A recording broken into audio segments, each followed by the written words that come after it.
So English language में DG की अगली कड़ी में जो अपन लेसन सीख रहे हैं, आज हम लोग ले रहे हैं डेयर को किस तरीके से हम लोग बोलचाल में यूज करते हैं। यानी यह है आपका चैप्टर 16। ठीक, तो डेयर शब्द के बारे में मैं आपको थोड़ा संक्षिप्त में पहले बताना चाहूं। देखिए, डेयर का जो हिंदी में शाब्दिक अर्थ है वह है हिम्मत करना। ठीक है, यानी कोई कार्य करने का साहस करना। अब यह साहस कभी कभी दुस्साहस भी हो सकता है, जिसे कहना दुस्साहस करना। इसके अलावा अपन कभी कभार कुछ सेंसेस में किसी दूसरे व्यक्ति को कोई काम करने के लिए चुनौती देना, ये डेयर का मुख्य हिंदी शाब्दिक अर्थ है। जैसा कि मैंने बोर्ड पर लिखा है कि to be brave enough to do something risky and dangerous, कि मान लीजिए कोई कार्य करना रिस्की है, डेंजरस है या बहुत डिफिकल्ट है, बहुत मुश्किल है, और उस कार्य को करने का साहस करना या उस कार्य को करने की हिम्मत करना। ठीक, या किसी कानून या नियम के अगेंस्ट में भी कोई कार्य करने का साहस करना, उसे हम लोग कहेंगे दुस्साहस करना। इसके अलावा कोई भी कार्य करना जिसको करने में हम लोगों को डर लगता है, उस कार्य को करने के लिए हिम्मत बनाना, हिम्मत रखना, साहस लेना, हिम्मत लेना, जिस कार्य को करने में हमको डर लगता है। ऐसे सिचुएशन में हम लोग डेयर का यूज करते हैं। और डेयर, जैसे कि पिछले अध्याय में मैंने बताया था कि नीड का तीन तरीके से प्रयोग कर सकते हैं। एक सामान्य क्रिया के रूप में, दूसरा मॉडल वर्ब के रूप में, और एक तीसरा उसका अलग से यूज था, वह था नाउन के रूप में।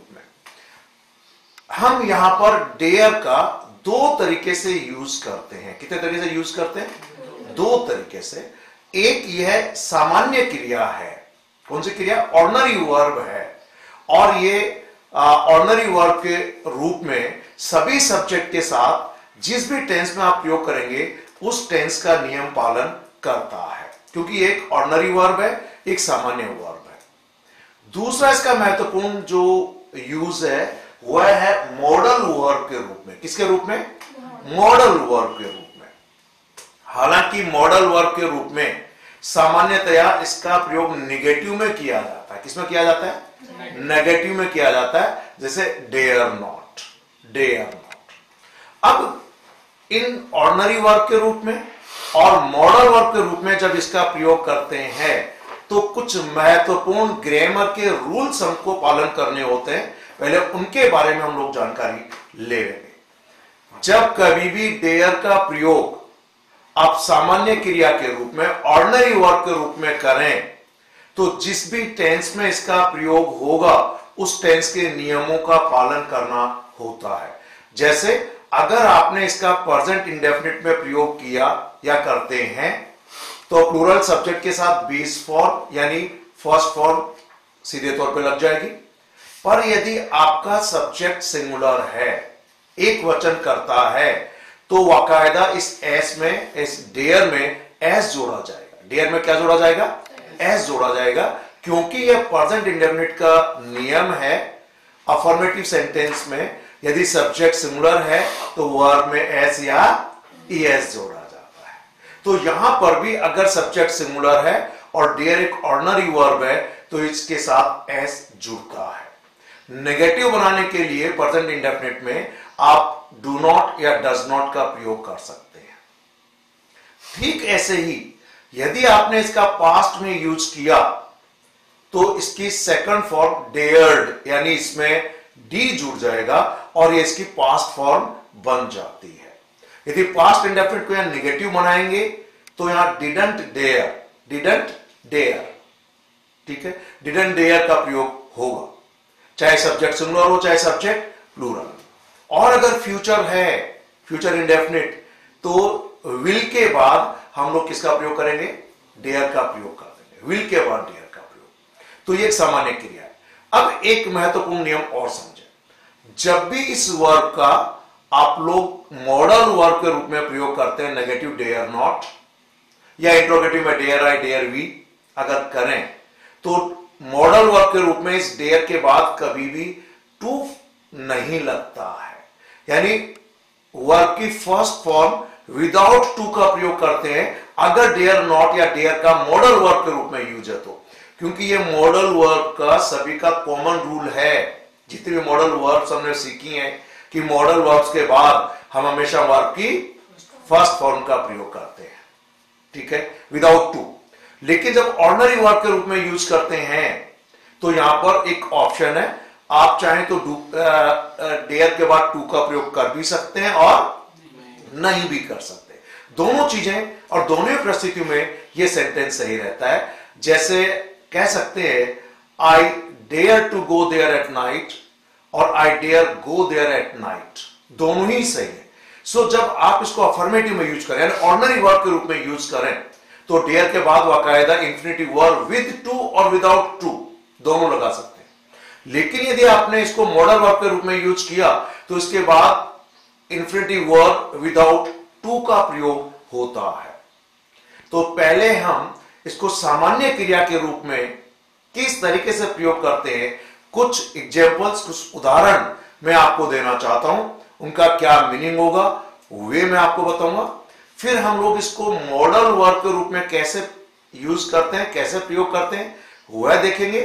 फिर बातचीत में डेयर से कुछ फ्रेजेस बनते हैं जो हम सामान्यतः बातचीत में उनका प्रयोग काफी करते हैं, उनके बारे में हम लोग जानकारी लेंगे।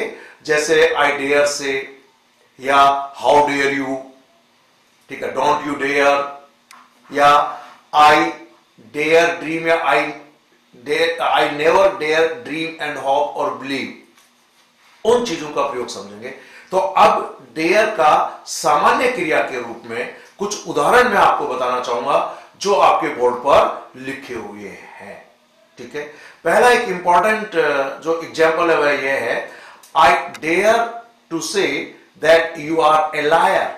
अब यहां पर मैंने टू को ब्रैकेट में बंद किया है। इट मींस आप चाहें तो डेयर लगा भी सकते हैं, टू लगा भी सकते हैं और चाहे तो टू छोड़ भी सकते हैं।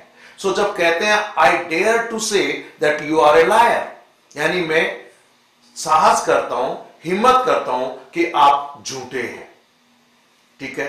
यहां पर टू प्रयोग कर भी सकते हैं और नहीं भी कर, दोनों परिस्थितियों में सेंटेंस सही होता है, ठीक है।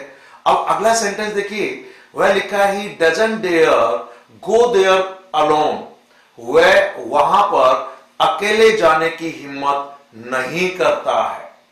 यह प्रेजेंट इंडेफिनिट के नियम के अनुसार सब्जेक्ट सिंगुलर ही है जिसके साथ डजंट का प्रयोग हुआ है और उसके बाद डेयर लग गया। डेयर के बाद आप चाहे तो टू लगा भी सकते हैं, टू गो, या चाहे तो टू छोड़ भी सकते हैं, ओमिट भी कर सकते हैं। तो आप दोनों तरीके से इसे कह सकते हैं, he dare not go there alone, he dare not, he doesn't dare to go there alone, या he doesn't dare go there alone। दोनों ही सेंटेंस ये हिंदी में है कि वह वहां पर अकेले जाने की हिम्मत नहीं करता है, अकेले जाने का साहस नहीं करता है। हो सकता है वहां डिफिकल्ट सिचुएशन हो, रिस्की या डेंजरस सिचुएशन हो, इसलिए वह हिम्मत नहीं करता है, ठीक है। अगला देखिए जो सेंटेंस आपके यहां पर दिया हुआ है कि do you dare to tell him the news. So ये प्रेजेंट इंडेफिनिट का इंट्रोगेटिव सेंटेंस है, do you dare. So do you dare to tell him the news या do you dare tell him the news means do you dare के बाद to, with to और without to दोनों प्रयोग कर सकते हैं। क्या तुम उसे ये न्यूज, ये समाचार देने की हिम्मत करते हो, रखते हो, या हिम्मत करते हो, साहस करते हो। So do you dare to tell him the news, clear है। सो ये प्रेजेंट इंडेफिनिट का नियम का यहां पर पालन हुआ है। अब मैं सामने वाले को डायरेक्ट कोई सेंटेंस कह रहा हूं कि fight with him if you dare, उसके साथ संघर्ष करो, उसके साथ फाइट करो अगर हिम्मत है तो, अगर हिम्मत करते हो तो। सो इफ यू डेयर, अगर साहस करो तो fight with him if you dare, ठीक है। अगला सेंटेंस देखिए, मान लीजिए मैं किसी से कोई बात पूछना चाहता था पर मेरी हिम्मत नहीं हुई, मेरा साहस नहीं हुआ। हो सकता है उसके प्रति मेरे मन में थोड़ा भय हो, थोड़ी शंका हो, थोड़ा सा मन के अंदर, या कुछ बहुत ज्यादा मैं सम्मान करता हूं, या हो सकता है सामने वाला व्यक्ति नाराज नहीं हो जाए, इसलिए भी कई बार हिम्मत नहीं करते हैं। तो यहां सेंटेंस है, आई वॉन्टेड टू आस्क, मैं पूछना चाहता था, बट आई डिडंट डेयर, लेकिन मेरी हिम्मत नहीं हुई, मैंने हिम्मत नहीं की। I didn't dare, past indefinite, नियम ध्यान है ना, I didn't, we didn't, you didn't, they didn't, he didn't, she didn't, negative में। तो यहां पर आई डिडंट डेयर कि मैं पूछना तो चाहता था पर हिम्मत नहीं की, हिम्मत नहीं हुई, आई डिडंट डेयर। क्लियर है? अगला सेंटेंस देखिए, फ्यूचर इंडेफिनिट के आधार पर लिखा हुआ है, और वह है, will you dare to face the robbers, और will you dare face the robbers. यानी विल यू डेयर के बाद आप इंफिनिटिव वर्ब विदाउट टू और विद टू दोनों तरीके से लगा सकते हैं। क्या आप लुटेरों का सामना करने की हिम्मत करोगे, साहस रखोगे लुटेरे जो है उनका सामना करने का? तो will you dare to face the robbers, will you dare face the robbers. Clear है? तो इस तरीके से ये फ्यूचर इंडेफिनिट का नियम का पालन करता है। देन अगेन एक नेक्स्ट सेंटेंस आप देखें, और यह है, he doesn't dare to complain, वह शिकायत करने की हिम्मत नहीं करता है। यानी वह बड़े चाहता तो है पर साहस नहीं करता है, हिम्मत नहीं करता है, तो he doesn't dare to complain. ठीक है? फिर मान लीजिए अगला सेंटेंस आप देखें तो सामने वाले व्यक्ति को, किसी थर्ड पर्सन को या सेकंड पर्सन को कोई कार्य करने के लिए हम लोग चुनौती दें, ललकारें, सामने कहे हिम्मत हो तो करके दिखाओ, कहते हैं ना, तुम्हें अगर साहस है तो ऐसा करो, यानी मैं आपको ललकारता हूं, मैं आपको चुनौती देता हूं। तो यहां पर डेयर के बाद ऑब्जेक्ट के रूप में किसी भी पर्सन को आप लिख सकते हैं।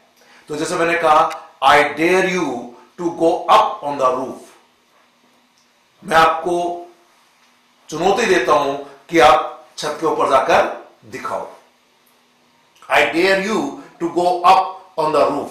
तो यहां पर किसी व्यक्ति को अगर इस तरीके से कोई चुनौती देने की बात करें तो हम लोग यहां पर कहते हैं, I dare you to go up on the roof, कि मैं आपको चुनौती देता हूं, ललकारता हूं, अगर साहस है तो ऊपर जाके दिखाओ। मैं इस बात के लिए आपको आई डेयर यू। ठीक है? अगले सेंटेंस में देखिए, मैंने एक हार्डली का प्रयोग किया है, and hardly always gives A negative meaning. ठीक है? हार्डली एंड स्कैर्सली, एंड हाँ, ये हमेशा क्या मीनिंग देते हैं? निगेटिव का मीनिंग देते हैं। ठीक? तो hardly, I hardly dare to go out alone at night, यानी मैं रात को अकेले बाहर जाने की हिम्मत मुश्किल से करता हूं, यानी न के बराबर मेरे में हिम्मत है रात को अकेले बाहर जाने की। So I hardly dare to go out alone at night. ठीक? तो इस तरीके से किसी भी, जैसे मान लीजिए आप किसी कॉलेज में पढ़ते हैं, आप अपने अपोजिशन टीम को कहते हैं कि I dare all of you to play a match with my team, मैं आपको मेरी टीम के साथ खेलने के लिए ललकारता हूं, चुनौती देता हूं, हिम्मत है तो मेरी टीम के साथ खेलकर बताओ। ठीक है? तो इस तरीके से सामने वाले व्यक्ति को इस तरीके की भाषा में बोलना, चुनौती या ललकार या साहस रखने के लिए कहना, तो हम इसका प्रयोग करते हैं। क्लियर? तो ध्यान दें, काफी महत्वपूर्ण है। सामान्यतया हम इसका प्रयोग प्रेजेंट इंडेफिनिट, पास्ट इंडेफिनिट या फ्यूचर इंडेफिनिट में करते हैं जब डेयर का प्रयोग एक ऑर्डिनरी वर्ब के रूप में है। तो कंटिन्यूअस में इसका प्रयोग यूं मान लीजिए किया ही नहीं जाता। ठीक है? अगर आपने इसको डेयरिंग कहा तो एक एडजेक्टिव बन जाता है। क्या बन जाता है ये? एडजेक्टिव। साहसी, हिम्मत वाला, he is a very dairying personality, he is a very dairying person. तो साहस वाला या हिम्मत वाला बन जाता। क्यों? कि इसका शाब्दिक अर्थ मैंने आपको हिंदी में बताया, साहस करना, हिम्मत करना, कोई रिस्की, खतरनाक या मुश्किल काम को करने का, या कभी कभार किसी कानून को तोड़ने का भी दुस्साहस करना। तो कहना ना, उसने कानून तोड़ने का दुस्साहस किया, तो ही डेयर्ड करके आप उसके बारे में प्रयोग करते हैं। अब आ जाइए, हम इसको मॉडल वर्ब के रूप में कैसे प्रयोग करते हैं? किसके प्रयोग? मॉडल वर्ब के रूप में किस तरीके से प्रयोग करते हैं? जब हम डेयर का प्रयोग मॉडल वर्ब के रूप में करते हैं तो इसका प्रयोग दो तरीके से हो सकता है। कितने तरीके से? दो तरीके से हो सकता है। एक तो नेगेटिव में, चाहे सब्जेक्ट सिंगुलर हो या प्लूरल हो, हम केवल डेयर का प्रयोग करेंगे, किसी भी प्रकार से प्रेजेंट इंडेफिनिट में भी एस नहीं जोड़ा जाएगा। क्यों? कि अब ये मॉडल वर्ब्स के सभी नियमों का पालन करता है।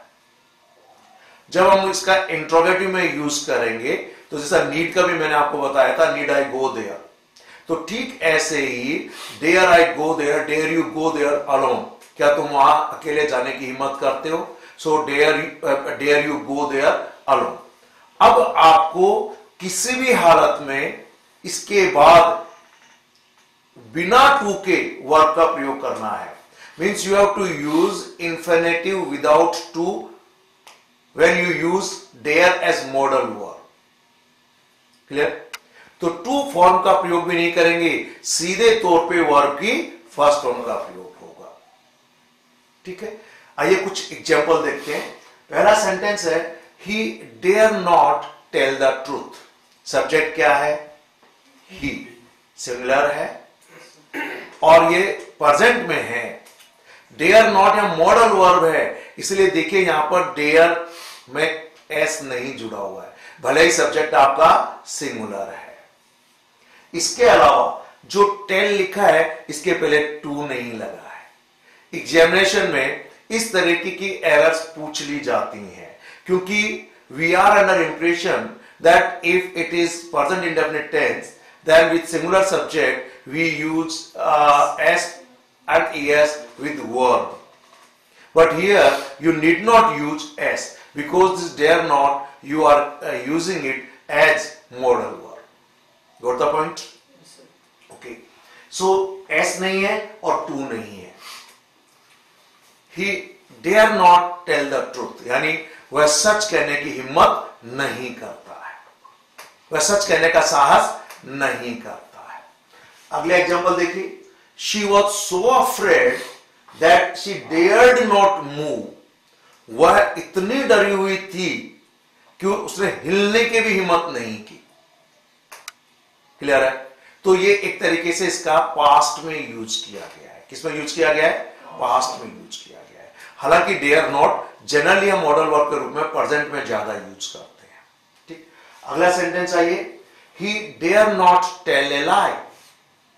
सो अगेन देखिए, ही सिंगुलर सब्जेक्ट है, प्रेजेंट टेंस है, लेकिन डेयर में एस नहीं लगाया है और टेल के पहले टू नहीं लगाया है। कहने का मतलब वह झूठ बोलने की हिम्मत नहीं करता है। So he dare not tell a lie. अब इसको यूं कह देना, he dare not to tell a lie, तो भी गलत है। He dares not to tell a lie, तो भी गलत है। He dare not to tell a lie, तो भी गलत है, क्योंकि टू आएगा ही नहीं, और वैसे भी टू के बाद वर्ब की केवल बेस फॉर्म का ही प्रयोग होता है, इसलिए एस वैसे भी नहीं लगाना चाहिए। और अगर आपने ये भी कह दिया he dare not tell a lie, तो भी गलत है। समझ गए इस नियम को?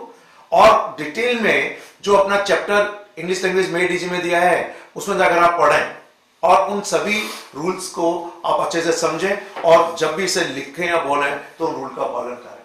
अगला सेंटेंस आइए, they dare not raise this issue again, यानी वे दोबारा इस मुद्दे को उठाने की हिम्मत नहीं करते हैं। क्लियर? तो अब सब्जेक्ट प्लूरल है, they dare not raise this issue again, और फिर सभी जो रूल है उन्हें पालन हुआ है मॉडल वर्ब का।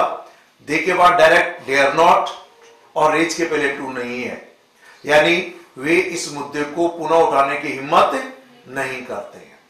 ठीक, अब अगला सेंटेंस एक तरीके से इंट्रोगेटिव में है, और यहां पर डेयर का यूज सब्जेक्ट के पहले लगाया गया है, और यह है dare he tell you the truth. क्या वह आपको सच कहने की हिम्मत करता है? तो इसका मीनिंग हो गया क्या वह आपको सच बताने का साहस करता है? तो यहां पर डेयर यू टेल, और सभी नियमों का पालन हुआ है क्योंकि डेयर मॉडल वर्ब है। अगला सेंटेंस देखिए, इसके पहले जो ऊपर है, dare you fight against corruption, क्या आप भ्रष्टाचार के खिलाफ संघर्ष करने की हिम्मत करते हैं। So dare you fight against the corruption, against corruption, क्या आप करप्शन जो भ्रष्टाचार है उसके खिलाफ संघर्ष करने का साहस करते हैं। तो इस तरीके से यह इंफिनिटिव में काफी प्रयोग, इसका प्रयोग इंट्रोगेटिव में भी होता है, पर सामान्यतः मैंने देखा है कि इसका ऑर्डिनरी वर्ब के रूप में ज्यादा प्रयोग करते हैं। जब हम कहते हैं he dare not come here, तो he dare not come here, dare not modal verb है। आप इसकी जगह यह भी कह सकते हैं he doesn't dare to come here, और ये ज्यादा प्रयोग में किया जाता है। He doesn't dare to come here, present indefinite के नियमों का पालन हो गया।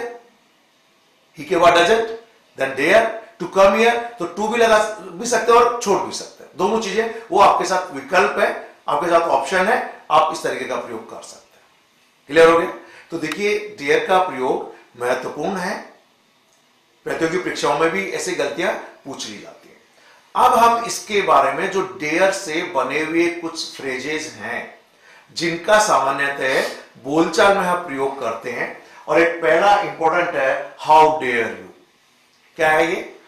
How dare you. मान लीजिए किसी व्यक्ति ने कोई कार्य किया जिसके कारण आप को एकदम से एनॉयंस हुआ, गुस्सा आया, you are shocked to see that कि किसी ने इतनी हिम्मत की, तो आप एक तरीके से अपने उस गुस्से की भावना को, आपका जो कहते हैं ना कि when you are shocked to see something, तो उस भावना को व्यक्त करने के लिए कहते हैं ना तुमने हिम्मत कैसे की, हिम्मत कैसे हुई।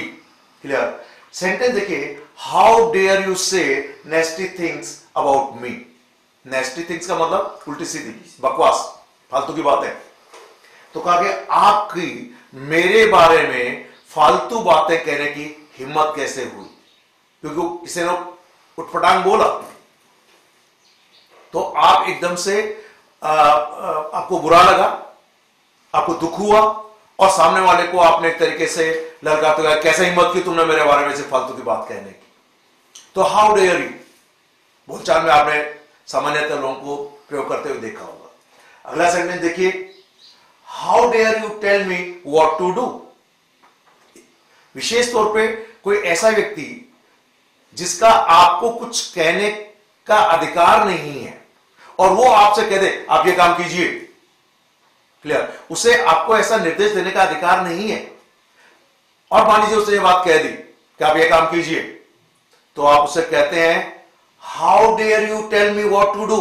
आपकी हिम्मत कैसे हुई है कहने की कि मुझे क्या करना है। ठीक है। खास तौर से मैंने इनको देखा है कि किसी कार्यालय में कोई अधिकारी और उसका अगर अधीनस्थ कर्मचारी कुछ बोल दे जो उस अधीनस्थ कर्मचारी को नहीं बोलना चाहिए, तो अधिकारी लोग ऐसा कह देते हैं how dare you tell me what to do. कैसे आपकी हिम्मत हुई कि मुझे क्या करना है ये कहने की। ठीक। तो हाउ डेयर यू। मान लीजिए आपका कोई अधिकार नहीं है और आप उस कुछ नियमों का उल्लंघन करके कोई काम कर देते हैं। आप बिना पूछे किसी के घर में घुस गए, आपको उसके घर में जाने का अधिकार नहीं है। आप बिना पूछे मेरी कोई चीज ले गए। ठीक है। तो एग्जाम्पल देखिए, how dare you enter my house without permission. आप बिना आज्ञा के मेरे घर में आपने घुसने की हिम्मत कैसे की। How dare you. आपकी हिम्मत कैसे हुई, क्या बिना मेरी परमिशन के मेरे घर में घुसे। So how dare you enter my house without my permission. Clear हो गया। ठीक है।